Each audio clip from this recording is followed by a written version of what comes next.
Well, hello everyone. My name is Tui Snider, and I am a North Texas author. I specialize in North Texas travel, so I wrote a book called Unexpected Texas about places around here. I have another one called 100 Things to Do in the Dallas-Fort Worth region before you die. I also write about offbeat history, so I have a book called The Santa Claus Bank Robbery, and this is really quite an unusual, crazy tale. I thought I was just going to write an article, and it grew from there. It was a bit of a cold case. I discovered a mysterious blonde woman who has been left out of the official record, and I found some potentially damning information that I put in this book. So it's kind of a fun read, and it's a bit of a comedy of errors because some of the things these criminals did were just nutty. I mean, dressing like Santa to rob a bank. I kid you not, very strange. I also, another specialty I have is to write about haunted history. So I have a travel guide to the Dallas-Fort Worth area that takes you to haunted places, places that have haunted lore attached to them, and then I did research to find out the real names behind that and how much of this, the legends are true.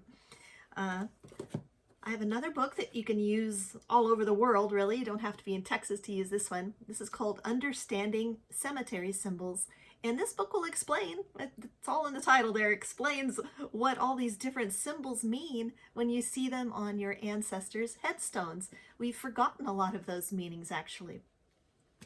Now, because we are all practicing social distancing right now, I've decided to read from a book that I actually will be coming out on May 3rd. And I had been working on this book for a while, but in the intensity of this social distancing and I just channeled all my nervousness for my loved ones into my research. And so the book came together, it was, I think writers can relate. You end up having all these projects going, and this one somehow it just all came together in a big rush for me. I better put on my glasses here. But I want to read from this one because it does talk about cemeteries, and I think right now with our social distancing, this is an ideal time to get out and enjoy exploring some of our historic cemeteries that we have here in Texas. This is a great time of year to get out there. That's really an ideal spot. If you want to take family photos with bluebonnets, you can make sure there isn't a headstone in the background, but you don't have to just crouch down by the side of the road like so many people end up doing. Alrighty, let me bring this up here and I'm going to show you the book that I'm working on. It's called Grave Goods, and this is the book. It's on special right now for $1.99 pre-order on Amazon. I did that, I made it as cheap as Amazon would let me do because I like to reward people, all my readers who pre-order, because they're doing me a favor, helping me make my book land with a splash. And this book has, like I said, it has over 50 photos, color photos in it that I've taken all over the world while I did research for it. Of course, I don't think I'll be going all over the world for a while, but hey, I did enjoy it. Now, let me get in here to the spot. I want to read to you something that might surprise you. This chapter is called The Influence of Perpetual Care, and I will just read a little bit of it to you just to give you a taste. These days, a cemetery rarely tops our list for weekend destinations, but in the Victorian era, a day spent at a garden cemetery was a perfectly respectable outing and far from morbid. City dwellers packed picnics so they could spend a relaxing day in nature. Hunters shot game while artists set up easels and painted landscapes. Some garden cemeteries even hosted public festivals and carriage races. It was the success of these garden cemeteries, in fact, that inspired America's first public parks. In those days, families tended their cemetery plots with the same creative vigor we reserve for our own backyards today. After all, who cares if neighbors think our lawn chairs are ugly? It's our backyard. We're entitled to decorate it in the manner and aesthetic of our choice. It was the same with family cemetery plots, although there was even a certain amount of trendiness, fashion, and keeping up with the Joneses involved.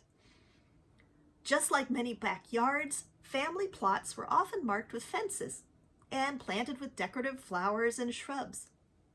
Families, not cemeteries, were in charge of maintaining their individual burial plots. The same went for gravesite decorations.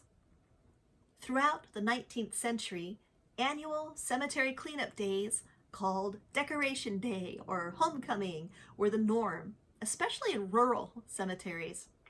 Such cleanup days were major social events for the community.